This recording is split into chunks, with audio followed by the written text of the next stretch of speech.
After he drove me home from the police station, I blew up at him, saying how I never wanted to be like him, how I was going to be someone and leave that hick icebox for good. He just looked forward at the road with tired eyes. I took out that bluegrass tape from the cassette deck and chucked it out the window. In my sage teenage wisdom, I thought I had proved the ultimate point. But my dad had a different idea. He slammed the brakes, slowly bowed his head while gripping the steering wheel, and finally looked at me. All he said, like it was a polite request, was, "Make this right." I sat there in silence, fuming, but I eventually got out and combed every square inch of the woods, muttering profanity after profanity. I found it 30 minutes later, near a small waterfall off the road. I went back to the truck, put the wet tape back in, and sure enough it worked. We didn't speak another word to each other the rest of the night. Wow, I knew you were a crazy teenager, but... It's hard to believe, isn't it? It surprises me too. It's like I didn't really know who that kid was back then. I bet my dad thought the same thing over and over. It's almost like he was saying, "Make this right," to himself, more than to me.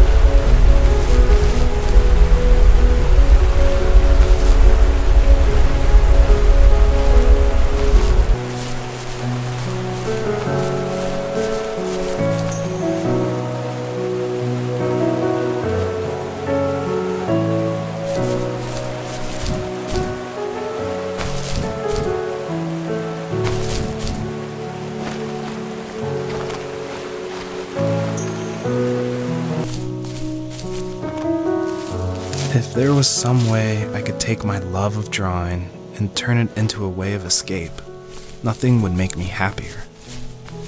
I wanted to create instead of tearing trees down. I wanted to move to the lower 48, not because I hated it there in Alaska, but I hated the idea of it. It's like all of that spite inside me had created this monster which followed me around my whole teenage years. I put so much energy into doing what others didn't expect of me. Why did I do that? There's one fact you're forgetting, though. If you didn't have that fire in you, we probably would have never met. You're absolutely right. Maybe the destination is all that matters in the end. But then why am I awake? Why am I seeing this fox go on her journey? And why can't I stop thinking about my dad?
On our property, there were old abandoned pieces of a shed and car long left unused. I used to ask him all the time who those people were that left all this junk, and I'm sure he got so tired of hearing it that he made up some elaborate stories how a brown bear ate them and haunted the woods afterwards. What's funny is I think it made those people seem more real. Growing up thinking they were still hanging out like they couldn't say goodbye. I used to tell my friends how I could swear I saw spirits move near the water, and that always freaked them out. I guess it didn't bother me, because the way I saw it, they were normal people with old cars and sheds, just trying to figure out how to survive and be happy in the middle of nowhere. It was a cool thought that they didn't want to leave, but I was a weird kid. Well, you had good company since those ghosts like living in a place where they were brutally devoured.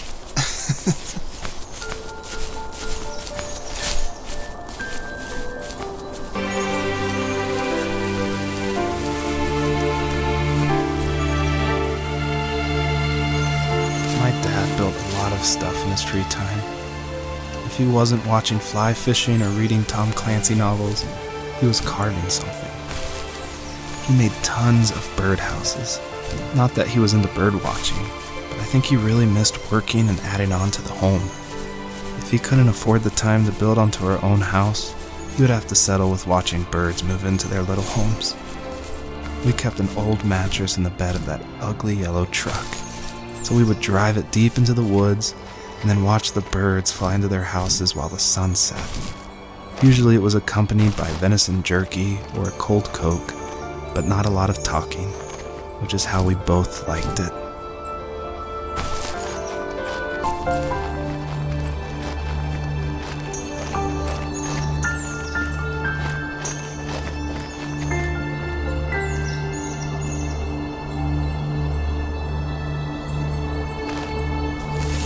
We were happiest underneath the evergreens. We decided it was time to finally map out the hundreds of acres we lived on just to pass the time during the summer. He was only free in the evenings, so I would spend the day wasting time on dial-up internet and sketching, and then we would rush into the woods, pen and map in hand, before evening fell. Sometimes, the aurora borealis would cast a cold green glow on the mountainside, and we would finish our route underneath a twilight sky. Sometimes I was lonely during those summer days, but there was comfort in the routine. A lot of teenagers aren't looking for the daily grind, though. There's nothing wrong with wanting to get out, to leave your childhood home. You wanted to progress, to make something of yourself. Yeah, you're right. That house. I'm sure it's the same as how I left it. But then why does it feel so different? I doubt you're the only adult to have looked back and asked that question.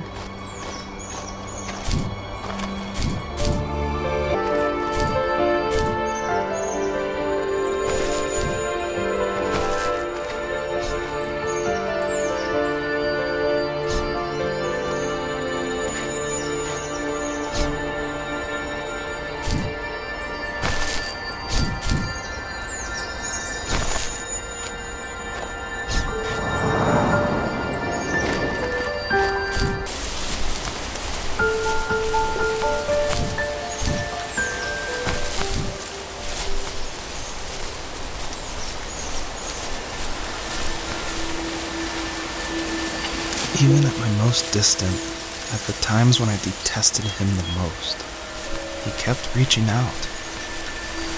For a year straight, he asked me every week when we were going camping. I thought he was just dense.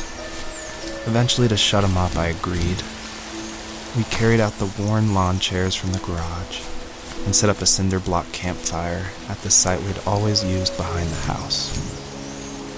We walked down the mountain path, talking in the warm sunshine we only got a couple months of the year.